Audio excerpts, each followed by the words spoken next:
Hi there everyone, welcome back. Ryan here again. Time for a review, another little AdvoGadget review. This is my full review of the MLais M52 Red Note. I've been playing with this phone for about 2 weeks now. It was kindly provided by GearBest for me to review. A link below to purchase from them if you would like it. That would be very beneficial to me. And so, yeah, let's start it off. I'll start off by saying this phone has a lot to love. It's a nice big phone. It's very well made. Feels really solid in the hands. The firmware is fairly stable. I've upgraded to the latest lollipop release that they put out, and for the most part it runs pretty smoothly. There's a few little bits and pieces that I greatly dislike. I'll get to those in a little bit, but first things I want to say is it's an absolutely fantastic phone. It's fast, the screen's amazing, it's nice and big, nice and bright. As I said, there's a lot of things to love about it. Now, to get to the basic overview, you already saw my unboxing video, I hope, where I got into the basic specs of it. It's a 5.5-inch screen, a 64-bit processor, the MediaTek MT6752. It's pretty speedy. I'll put the Antutu scores below, although I don't put a ton of credence into Antutu scores in general. The stock KitKat ROM that comes with it is not the... it needs a little bit of tweaking to make it really useful for me. It was really easy to root and install a custom recovery on it, and I'm gonna have a separate video for doing that on KitKat. The only way to get it done on Lollipop so far was to install a ROM that had a custom recovery and was pre-rooted. So that was actually quite simple as well, obviously, because everything was done for you. But what I'm gonna get to now is, first I'll go just to the quick, well, let's go to the settings. This is the Lollipop menu. It's almost completely stock Android. I don't really know that I really saw too many customizations in here. I know in my last video I mentioned for the P3000S that the screen gestures are really just a useless gimmick that no one's ever going to use. Well, I've given in and started using the double tap when screen is off gesture, which is kind of neat. So instead of pressing the button on the side, just boop boop, double tap, oh, haha, double tap, and up it comes. Super quick. And I know it's kind of a silly gimmick, but it's kind of amazing how quickly you get used to having that. So, anything else, it really is just your generic Android Lollipop. So there's not too much to say about it. It's a dual SIM card phone, so that stuff is kind of nice. You can have one SIM card set up to do data, one set up to do voice and SMS.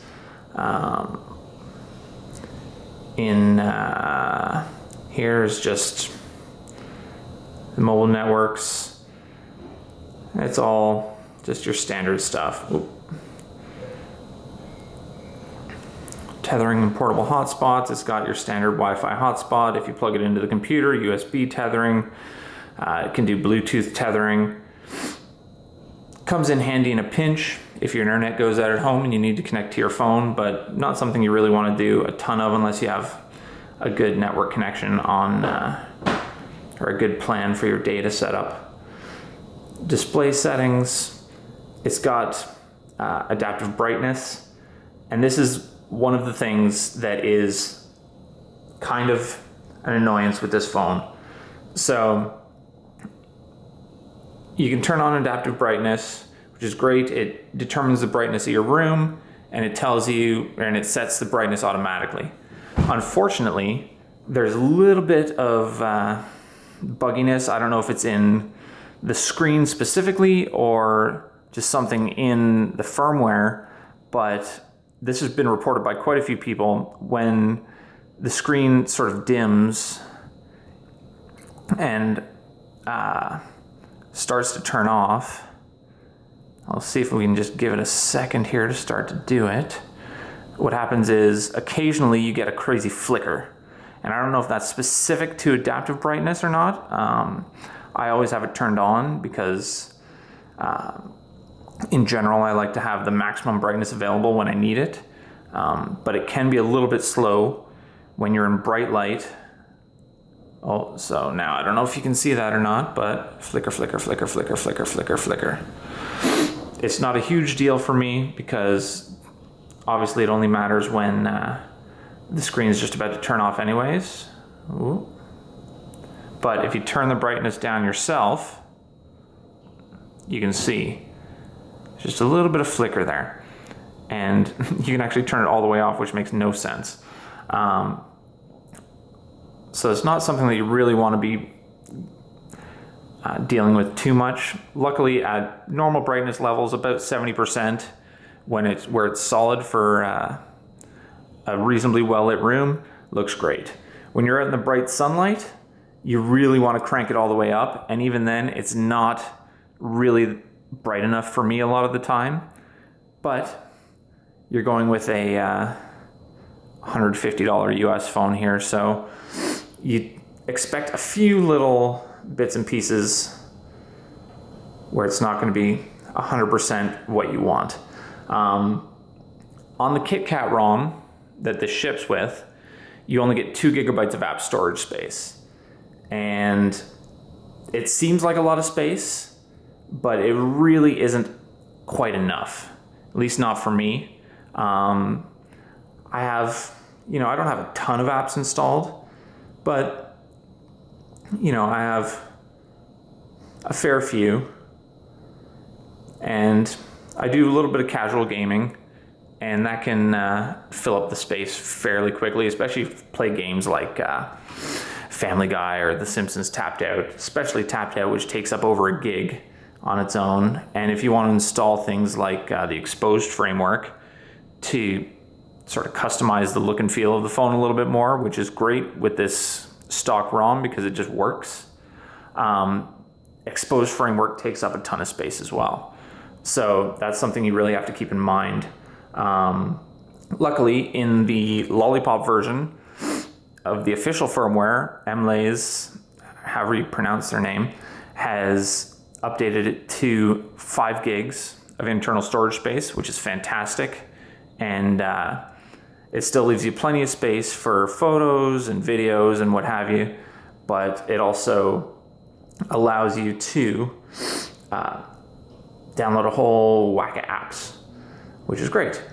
So let's get into a few more of the sort of glitchier things that have annoyed me a little bit. One of my biggest pet peeves with this phone, and I don't know if it's just me that's encountering this, I may have a lemon, and so I want to sort of qualify that in all of my looking around on all the forums, all the Facebook pages, nobody else seems to have this issue that I have. With Bluetooth on this phone, it is just absolutely horrendous at trying to connect. So here you can see my Jawbone app, and la la la la la la, super slow to update. For me, I've found that if I try to, for example, unpair my band. Boop. Because occasionally it loses it and I have to try to find it again. So, boop, resync band data, come on. Come on, come on, come on. The app is a little bit slow to respond here. So, this is what they call in the industry dead air. And so I'm just gonna try and entertain you while it's waiting. Do, do, do, do, do, do, do, do, do, do. Come on, come on, come on, come on. Ugh. All right, forget it. I'm getting out of here.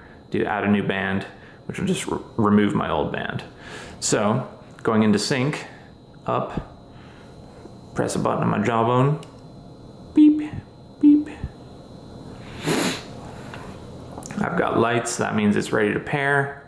Now it's looking, and looking, and looking, and looking, and looking. And it will just keep looking and not be able to find it. And it can take 6, 7, 8, 9 tries to get it to properly sync. And when I'm in the car, I like to listen to some podcasts. I use Podcast Addict, which is a nice little app. Humble and Fred Radio, they're my podcast of choice. But the problem I find is that when I get into my car, all it does is it can just search and search and search and just struggle to sync on the Bluetooth. Now again, this doesn't seem to be happening with anyone else. I haven't seen it reported anywhere else. So we really have to assume that it's just an issue with my review copy of the phone here, which is unfortunate. Now the other issue, which again seems to be just limited to me, is up here at the top. I don't know if you can see that, if it can focus. There we go. See, it says 3G. Now, I'm on the Rogers network, and up here in Canada, which has one of the fastest LTE networks in Canada. And for the first probably 4, 5, 6 days that I had the phone, I got very reliable 4G connection all the time.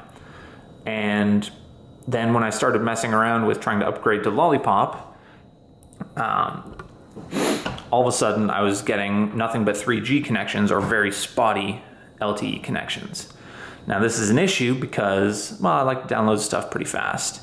Even though up here in the Great White North, we're kind of screwed with our data plans. It's one of the worst places in the world to have mobile data. It's nice and fast, but they absolutely charge you out the ass for it. So, regardless of that, one of the issues I had was all of a sudden it went to 3G only a lot of the time. And so, you know, I figured, oh, it was a lollipop problem. And I went into, you know, digging around in my network settings and going into my access points and making sure that I had, you know, the proper APN settings set up, because that can be an issue. With these Chinese phones, a lot of the time they don't have the right APN settings out of the box. So I went and made sure that was all set, everything was all right. So what happens is, after a hell of a lot of digging and a hell of a lot of finicky pissing around with the phone, I noticed that when you take off the case, now this is going to be a little bit funny here. Let's open it up and make sure it's, as you can see up at the top here, if you recall from my unboxing video, up at the top you have 2 antennas up here. These are just really basic sticker antennas. And you know, you see this a lot in the sort of lower end phones, that rather than having a really solid antenna design, all they do is they just have a little circuit on a sticker and they just plonk it on. And I don't know if you'll be able to see on this, it's kind of hard to show, but right here on the top right side, there's where the, just above where the volume rockers are, there's the catch for, let's see if I can get it, a little better light.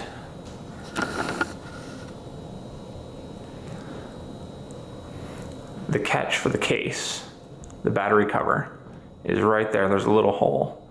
And on the cover is a little catch there.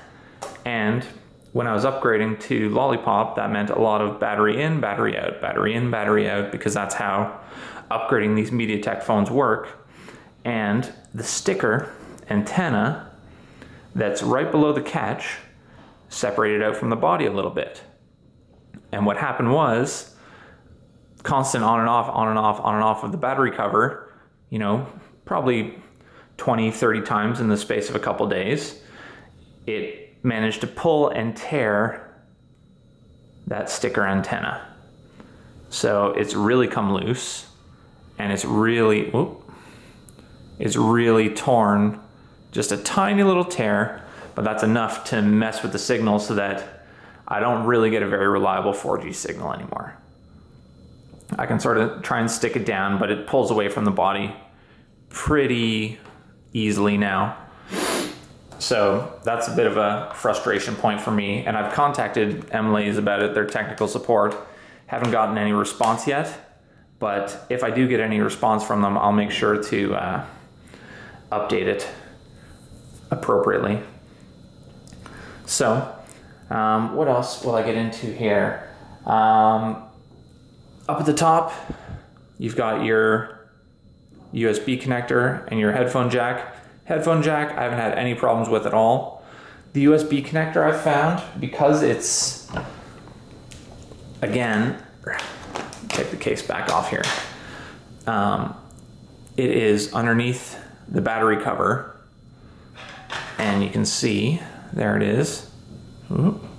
It's not the thickest battery cover in the world, but it's just enough that when you plug in your micro USB cable at night, or when you're connecting to your computer for whatever other reason to sync.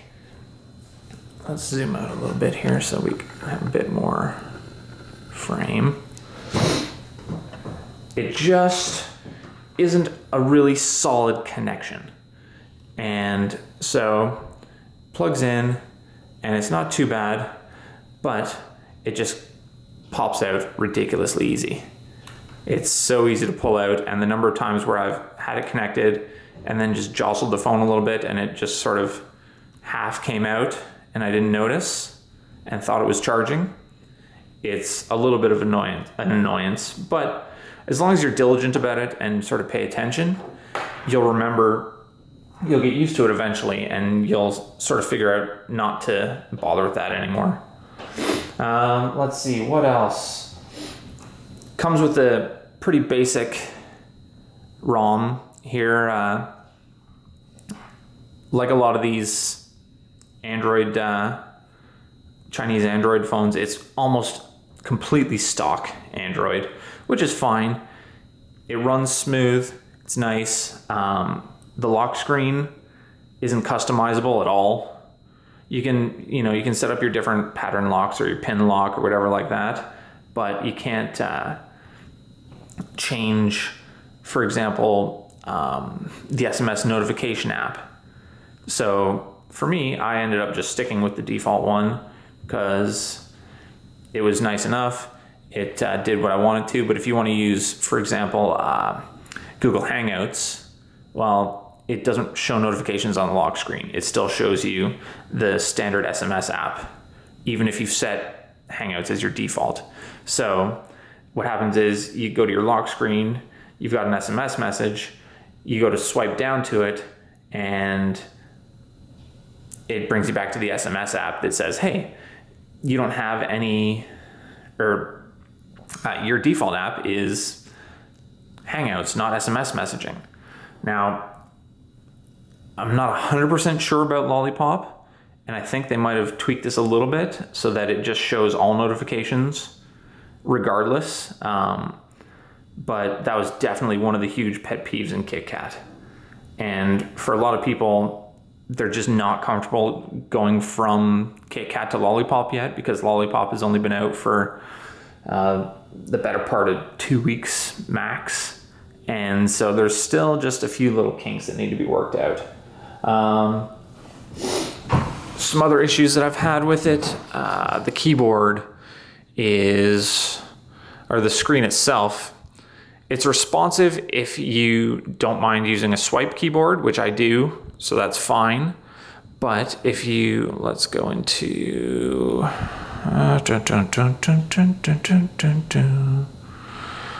where is my notes app? All right, we'll just go into Cozy here and just change my to-do list.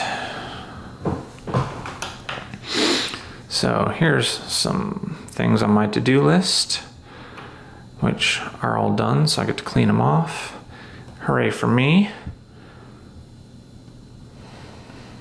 But now, if you're a fast typer, and I'm a pretty fast typer, it can be a bit frustrating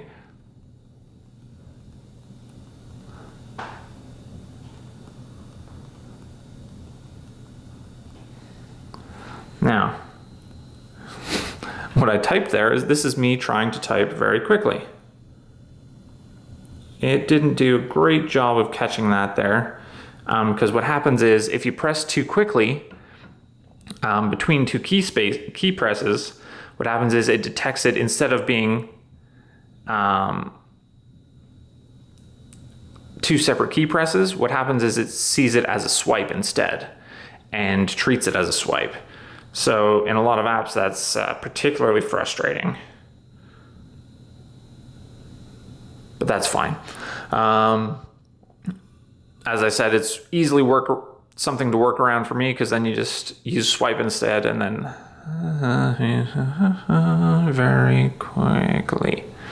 See, this is me typing very quickly and worked much better. Oh, except I typed sickly.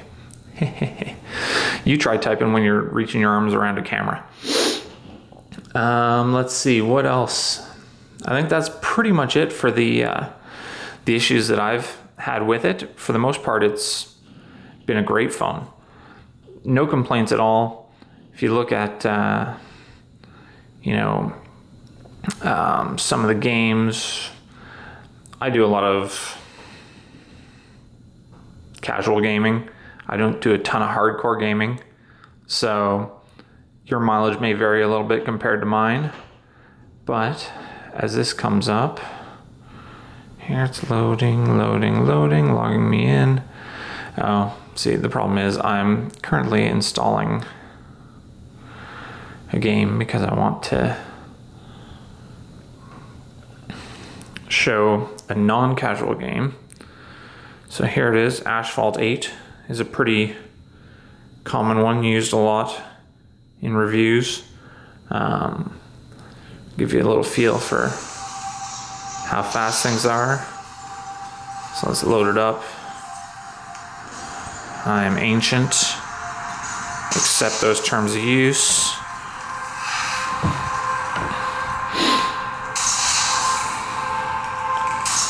All right, so no, we won't do a tutorial. Let's just load it up. But you can see it's pretty quick. Everything's going through. Super responsive. One other thing that is worth noting is that, like all these phones, the speakers aren't great. This is at max volume, and it's not particularly loud. Especially if you're in a loud place. I'm in a real quiet room right now. But if you're outdoors and it's loud, you're pretty much out of luck. And the headphone volume is absolutely terrible. I have a reasonably decent pair of headphones and just some simple earbuds, and it just struggles to drive them completely. So you might want to consider a little pocket headphone amp, a little battery powered one, because it really does struggle quite a bit. And so let's load up a little race here, and you get to see how terrible I am at other games. But you see, very smooth. No real slowdowns at all.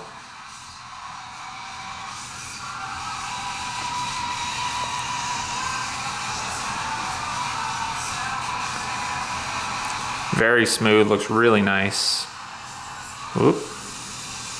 All right, here I go, crashing into...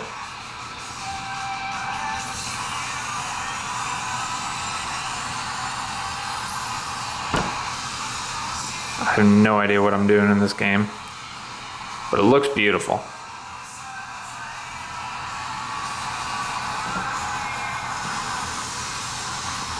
Just wiped out that dude, eat it, sucker.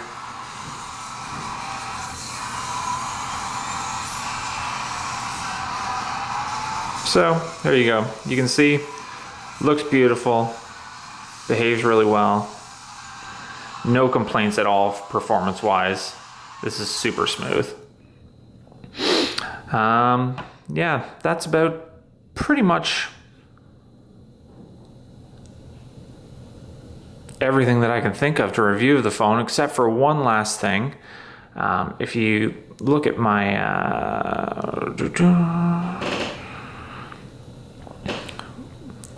if we go into the Wi-Fi settings, it does a pretty decent job of picking up Wi-Fi networks, but one of the big problems is that it has a bit of an issue with Wi-Fi disconnects. This is one that doesn't seem to be limited just to my phone. I've heard a lot of people having issues with this, where either it shows that you've got a Wi-Fi connection, like here you can see I've got a reasonably good Wi-Fi connection, and then just doesn't seem to actually have anything. Or worse, or more frustrating, is that what happens is you get a lot of Wi-Fi disconnects, where you'll be going along, and then all of a sudden you just get, you know, network doesn't exist. And it's happened quite a bit to me, where I'm just surfing and then all of a sudden it disconnects. And this seems to be a pretty common issue that a lot of people are having. So unfortunately, it doesn't seem to be fixed in the latest firmware. But one issue that I have heard suggested, all right, just to finish this off, yeah, so this Wi-Fi issue has been a bit of a pain in the ass. You lose connection a bit randomly. One suggestion that I've read is to set yourself up with a static IP instead of using DHCP. And I actually tried that tonight, and so far I haven't gotten any Wi-Fi disconnects. So that may be a fix for it. I mean, I guess we'll see. It's sort of a pain in the butt, and it would be nice if you didn't have to do that, but I mean, I guess you take what you can get here, right? Yeah, that aside, I'm still loving this phone. All the little quirks and issues that I've had to deal with. It's a great phone, super light, feels solidly built. Yeah, there's a few issues that I've got with it, but they're all livable. I would recommend this phone to anybody that wants it in the that's looking to spend in the sort of $150 US range. The only deal breakers would really be if you absolutely need strong speaker output. Definitely not something that can really be improved upon. Headphone output is okay, not great. It's livable, and especially if you get a little headphone amp to go with it, definitely makes it much more usable. The camera, I sort of glossed over the camera on this really because, well, for the most part, it's one of those things where in these phones, you're not really expecting very much, and I pretty much got exactly what I expected. So,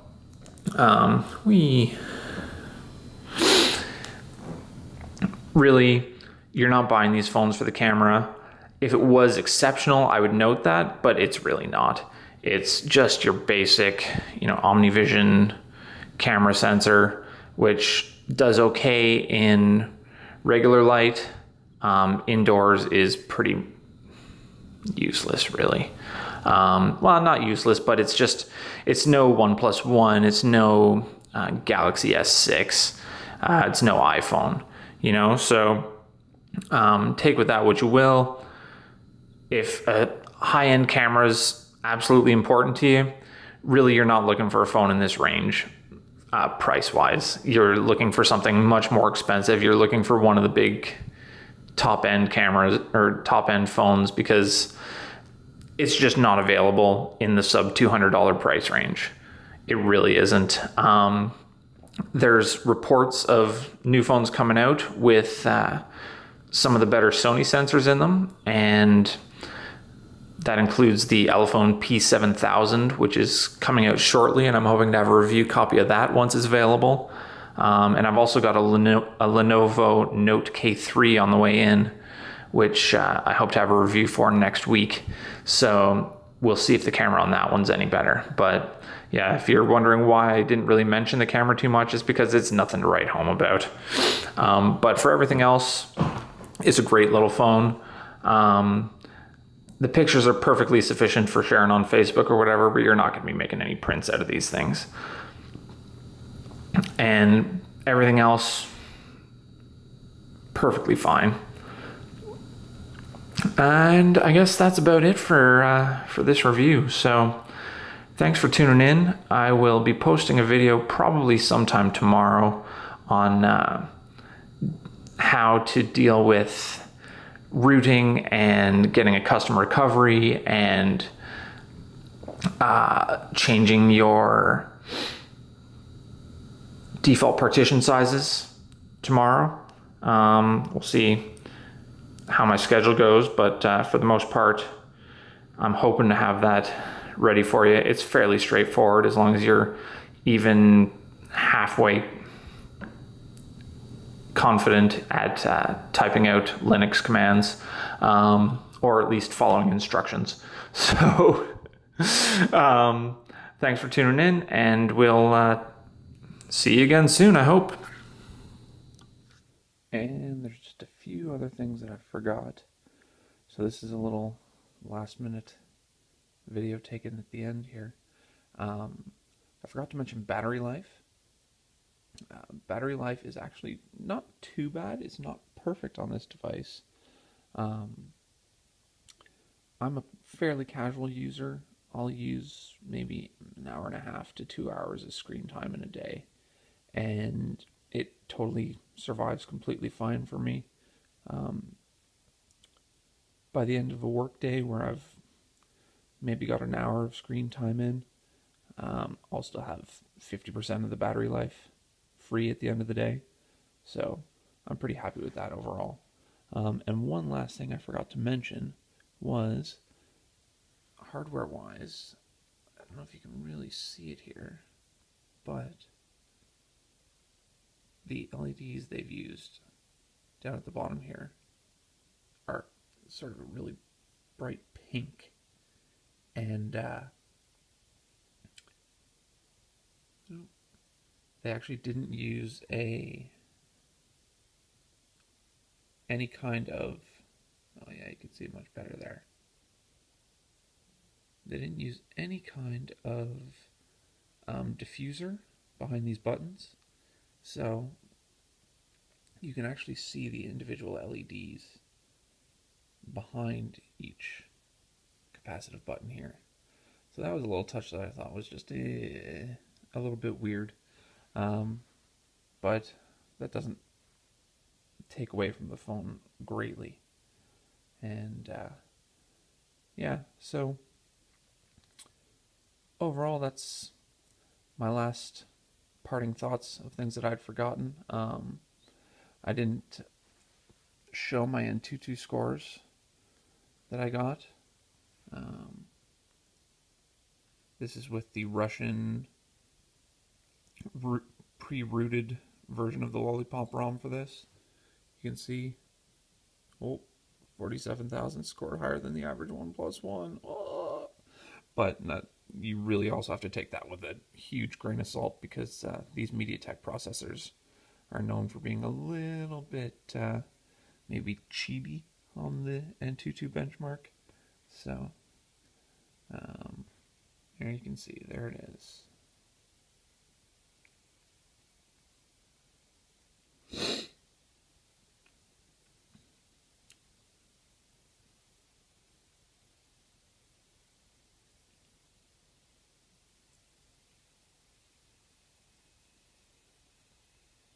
There's just a few little quick listing of the phone function or phone hardware specs for those of you who are interested. Here I am in Canada, Ontario, no NFC, and the different sensors available: orientation, accelerometer, light, e-compass, proximity, pressure, and that is it. Whoop. So again, thank you very much, guys, for sticking with me through this review. I know it was a bit long-winded and rambling this time around, but I'm working on it. I'm getting better. So stick around. There's always more to come. Cheers.